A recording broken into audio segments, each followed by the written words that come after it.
All right, and we'll be bringing you more details from the Huruma tragedy. But just to remind you where we stand right now, what the latest information we're getting, 12 people so far confirmed dead, 134 have been rescued, and 69 are still unaccounted for. Search and rescue efforts ongoing at the scene. And of course, Daima Primary School is one of the places. Those that have been evacuated from this building that collapsed last night have been redirected to, of course, the buildings around that as well, being evacuated, being said to be unfit and not to have had occupational certificates as well. So we saw the Cabinet Secretary for Interior, Joseph Nkaiseri, earlier as well, issuing that order that an arrest warrant be issued against the owner of this building, against the contractor and the engineer as well. So a story that we are continuing to follow for you throughout. We were live throughout last night, today as well. Our team's dedicated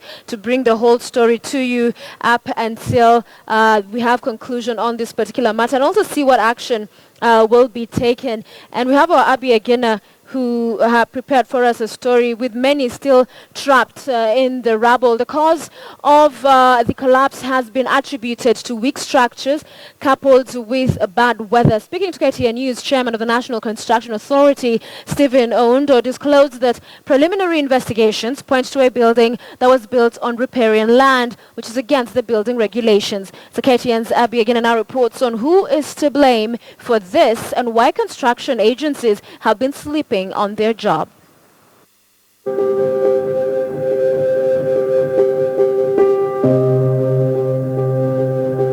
It is an event that has gripped the country's attention. From the presidency to the lowest echelons in society, innocent Kenyans befallen by a grisly incident that has since claimed 12 lives in what could have been prevented if early warning signals were adhered to. It didn't matter. I mean, if a building is on a road reserve, such a building from the audit, the only way forward is demolition. And I would like to just call upon, I mean, it's very sad in a scenario like this where you have innocent Kenyans who've lost their lives, you have people who have been injured, some have been maimed. That is also property that is lost.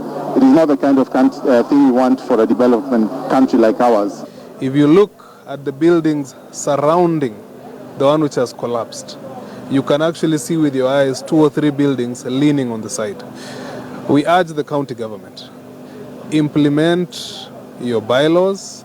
If somebody put up a building without building plans, and one day you come, you mark an X and you say it's going to be demolished, either follow through or come and make sure those structures have been put to the order they're supposed to be. But when nothing happens, they put cement and then they paint them back, then we keep having such disasters. I can show you 2 or 3 buildings in this area, and we've complained several. The building in question, located in Nairobi's Huruma estate, is believed to have housed 126 occupants.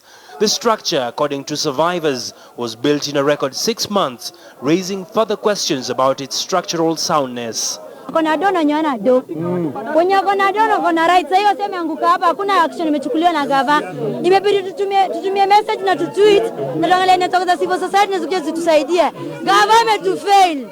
Na tutaona kisha hapa hujachukua kura na ambapo kura nato nakufa, amechukua life za watu ni kama ujinga. Kitu ya kwanza, first of all, I'm so disappointed na government. That is one. 2, tuko na response team money. Hiyo pesa ya response team iko wapi? Hiyo pesa ya response ingekuja hapa, kitu ya kwanza take action na zinafanyika. Questions around structural stability point to a building that was a ticking time bomb.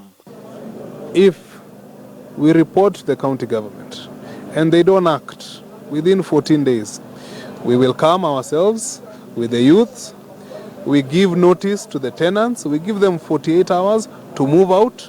If they don't move out, whether they move out or they don't, we'll come back after 48 hours and we demolish those houses ourselves.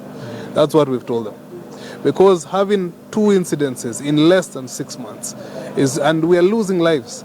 And the owner of that building has 2 or 3 other buildings in this same locality, and they have been built in the same manner. It's unacceptable, completely unacceptable. According to the National Construction Authority Chairman, Stephen Oundo, the 7-story building had in fact been condemned and was merely awaiting demolition. The building, according to the National Lands Commission Chair, Mohammed Shazuri, the Nairobi County and the National Construction Authority ought to come clean. Of course, all of this is just a symptom of the rot that has been there in Nairobi and in this country. In many places, not just in Huruma, across the country, that you can actually get land on a riparian reserve, build a house in less than 5 months to go to 7 stories, when you have agencies that are supposed to approve. You have the National Construction Authority, you have the Nairobi City Planning, you have all of that, and yet these buildings still keep coming up. Now, our act is limiting in the sense that we do not have prosecution powers, so that we can actually charge those. But I think with the good intervention of the highest office of this country and also with Parliament, if that can also be added to our mandate so that we do have the prosecutional powers. Had questions as to why, if the building was already earmarked for demolition, why had it not been demolished? It's the responsibility of the county government. It's not the responsibility of the Member of Parliament. But because the county government seems to be unable to implement the bylaws or to make sure that Kenyans are living in safe buildings, then myself, I will lead the youths of this area to take the law upon their own hands. And we will deal with the court cases, we will deal with any other nonsense that comes up, but we will save lives in the progress. Agina, KTN News, Nairobi.